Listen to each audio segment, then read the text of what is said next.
안녕하십니까, 문틀란TV입니다. 2023년 3월 20일입니다. 자, 이준석이 영남일보 등 여러 언론과 인터뷰를 했는데 내년 총선 공천에 대한 불안감, 그 다음에 그 경우 공천을 못 받을 경우에 어떻게 대처하겠다, 이런 것들이 지금 드러나고 있습니다. 지금 일각에서 대구 출마 소리 나온다, 이런 거 질문을 던지자 이렇게 얘기를 하고 있습니다. 느닷없이 나를 건들면 그에 따라 대처하겠다.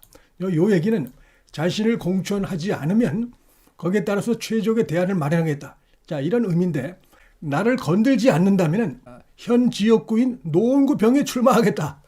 변수가 생기면 그에 따라 대처하겠다. 이렇게 발언했습니다. 이 얘기는 자신이 무슨 노원병에 확실하게 공천이 돼야만 되는 것처럼 이렇게 얘기를 하고 있어요. 공천은 당에서 어떤 시스템에 따라서 하는 것이지, 이준석이가 자기 공천 자기가 합니까? 이런 거 오만 방자한 태도를 보이고 있어요. 변수가 생기면 노원병에 공천을 받지 못하면 그에 따라서 대처하겠다 라면서 경우에 따라서 무소속으로도 나올 수 있고 또 신당 출마도 여지를 남기는 이런 발언들을 했어요. 그러면서 두 가지 경우를 예를 들었는데, 하나는 그 홍준표 예를 들고 또 하나는 이제 이재호 전 의원의 경우를 예를 들었습니다.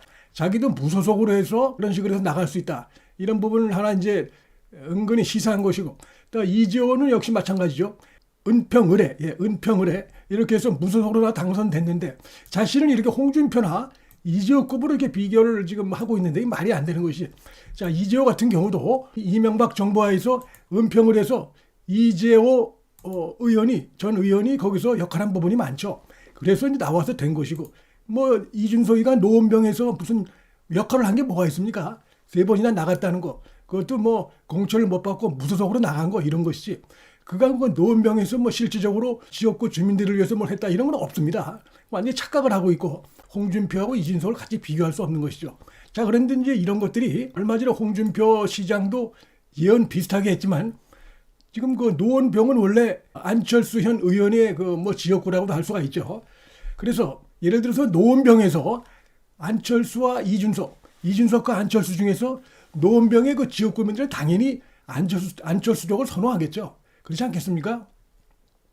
어쨌거나 대선에도 여러 번 출마를 했고, 그 다음에 이 전문성도 있고, 국정에 대해서 지난번에 인수위원장도 했고, 그 다음에 현 정부와 윤석열 정부와 관계도 그래도 있다고 봐야죠. 이준석하고는 다르죠.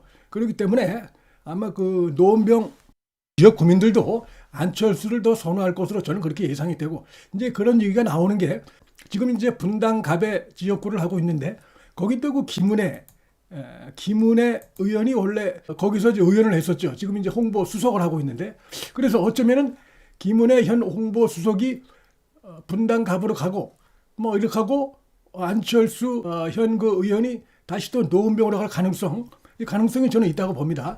안철수 의원으로서는 크게 불리한 구도는 아니라고 봅니다. 왜냐하면 본인이 거기서 국회의원도 했기 때문에. 자, 이 경우에 지금 이제 이준석이가 3번이나 나가서 떨어졌는데, 평소에 의원들, 당내 자신보다 위인 고참들에게 따뜻한 아랫목을 버리고 험지를 가라 이렇게 주장하면서, 이 친구는 본인은 스스로 자신이 3번이나 나가서 떨어진 그 지역이 본인에게 안방이다 생각을 하는 겁니다.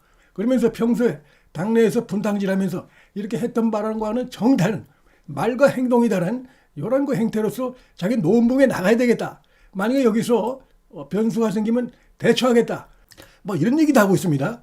KBS 라디오하고도 이제 인터뷰를 했는데, 신당 가능성 이 부분 관련해서는 현재로서는 낮다, 자신이 어떤 그 신당 창당 가능성 이렇게 얘기하면서, 그러면서 모든 옵션을 배제하지 않고 간다.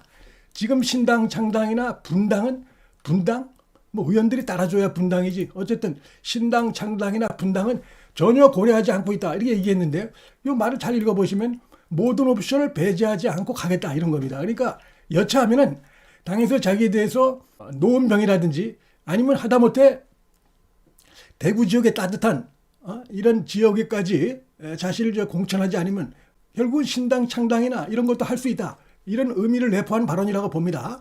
그러면서 누가 칼을 들고 쫓아온다면 내가 못할 게 뭐가 있냐, 근데 지금 내가 먼저 고민할 이유는 없다, 이러면서 당에서 알아서 나를 그렇게 공천을 해달라, 노원병을 해달라, 아니면 대구 지역에 어디 대구 지역은 나왔다 하면 되는 것이죠. 국민의힘의 공천만 받으면 이런 그 요구를 지금 협박 비슷한 이런 요구를 지금 하고 있는 것입니다. 지금 이준석이 여전히 이게 변하지 않는 이 태도, 전부 그 모든 책임을 남에게 미루고 자신의 부족함, 잘못은 전혀 인정하지 않고 이런 행태, 이게 지금 전혀 달라지지 않고 있기 때문에, 그래서 그동안 당이 여러 가지 어려움을 겪었던 것이고, 지난번에 국민의힘 전당대회에서 그렇게 해서 압도적으로 국민의힘 지지자들, 당원들로부터 엄청난 심판을 받았음에도 전혀 그걸 지금 깨닫지 못하고 있어요. 여차하면은 어제 오늘 나온들 발언을 보면은 뭐 신당 창당도 배제하지 않는다, 이런 것으로 보입니다. 근데 그렇다고 해서 국민의힘이 무서워서 과연 이준석의 이런 협박 발언에 뭐 떨고 이럴 이유도 없고, 뭐 전혀 어떤 근거도 없는 얘기입니다. 지난번 총선이나 뭐 지방선거 이런 것들 여론을 분석해 보면 뭐 이준석이가 뭐 이렇게 영향을 미치고 이런 거는 아니라는 것이 과학적으로 이미 분석이 다 돼 있습니다. 무엇보다도 국민의힘 지지층, 그다음에 국민의힘 그 당원층들에서 압도적으로 이준석을 사실상 탄핵한 것이죠. 엄청나게 심판을 받는데도 불구하고 황당하게 전혀 자신이 지금 어떻게 지금 자기 이 속해 있는 진영에서 평가가 되고 있는가를 받아들이지 못하고 있고 이런데, 뭐 유승민도 마찬가지죠.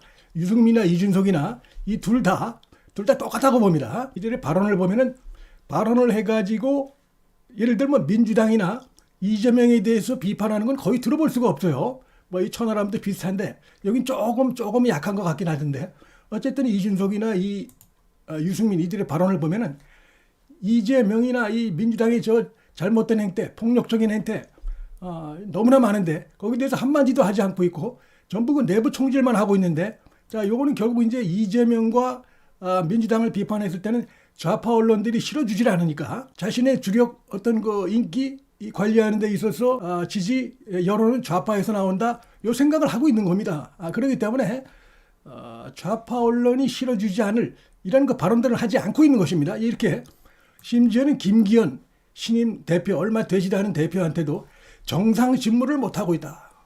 그 다음에 대통령에 밀어서 당대표가 되니까 애매한 얘기만 한다, 그러면서 뭐 심지어는 주제 넘은 얘기를 하고 있다. 김기현 대표가 총선 얘기를 하는데, 김기현 대표 당연히 그 당대표가, 원내대표나 당대표가 총선을 걱정하는 것인데, 김기현 대표는 그런 걸 걱정할 만한 그릇이 못 된다, 이런 얘기를 하고 그 아주 오만방자한 태도를 보이고 있어요. 정치 경험이나 나이를 보나 모든 것이 위에 있는, 예를 들면 뭐 김기현 대표가 20대 그 학생들하고 같이 이제 1,000원짜리 밥을 먹고, 이 정부가 잘한 겁니다.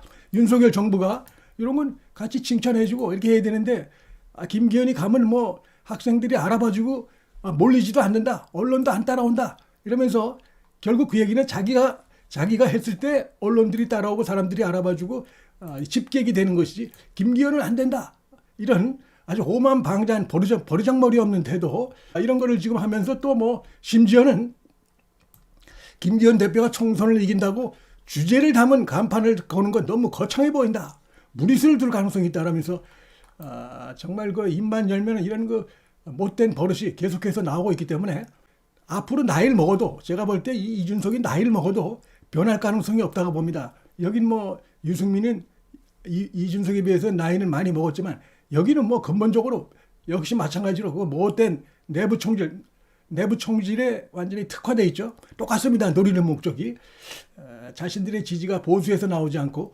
좌파에서 나온다, 이런 생각을 하기 때문에 야당의 그 수의 힘을 믿고 하는 남북한 행태에 대해서 전혀 입도 뻥끗 안 하는 겁니다.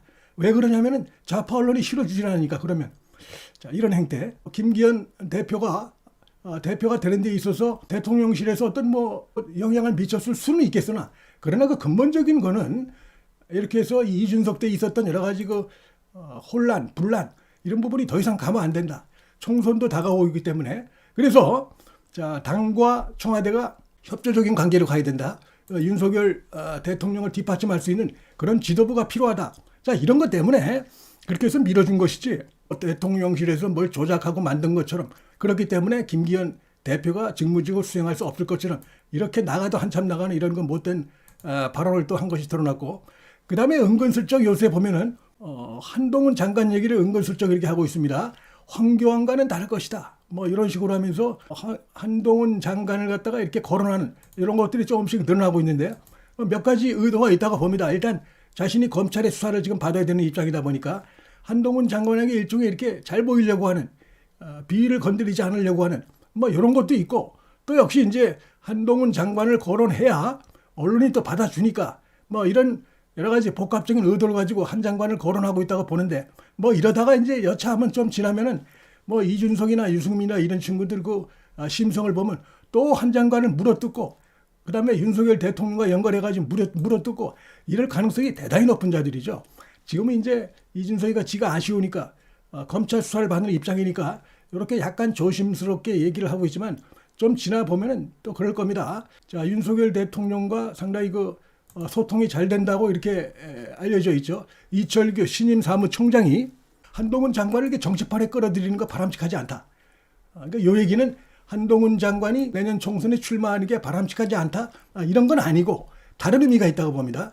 여러 가지 시점상으로도 그렇고 그다음에 한동훈이라고 하는 그 고부가 가치 정치 어떤 상품 신상품인데 이게 자칫 너무 이렇게 막 일찌감치 끄집어내 가지고 이렇게 막 하다 보면은 김이 좀 셀 수도 있고 무엇보다도 이제 걱정하는 거는 이 민주당에 의해서 공격의 소재가 만들어질 수가 있어요. 그러면 안 되기 때문에 민주당의 프레임에 말려 들어가면 안 되기 때문에 조심해야 된다. 이런 의미지. 워낙 중요하기 때문에 다음 총선이 그런 생각은 뭐 지금 이철규 사무총장도 근본적으로 부정하는 건 아니라고 보고 중요한 것은 한동훈 장관에 대한 기대가 굉장히 크고 그렇기 때문에 내년 총선이 굉장히 중요하고 이렇기 때문에 신중을 기하면서 현재 움직이고 있다고 생각이 되는데 지금까지 한동훈 장관이 뭐 크게 말이라든지 행동에서 이 민주당에게 책잡힐 한 것은 저는 없다고 봅니다.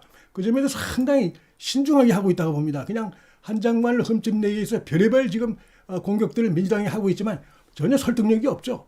오히려 그들이 한 장관에 대해서 비난하고 있는 것들은 그대로 민주당, 이재명 그들이 거기 뭐 강경파 이들이 그대로 받아야 될 그런 부분들이기 때문에 전혀 지금 어떤 그 부정적인 데미지가 한 장관에게 가해지지 않고 있는데 하여튼 시간이 가면 갈수록 관심은 점점 커지고 있다 이렇게 볼 수 있고요.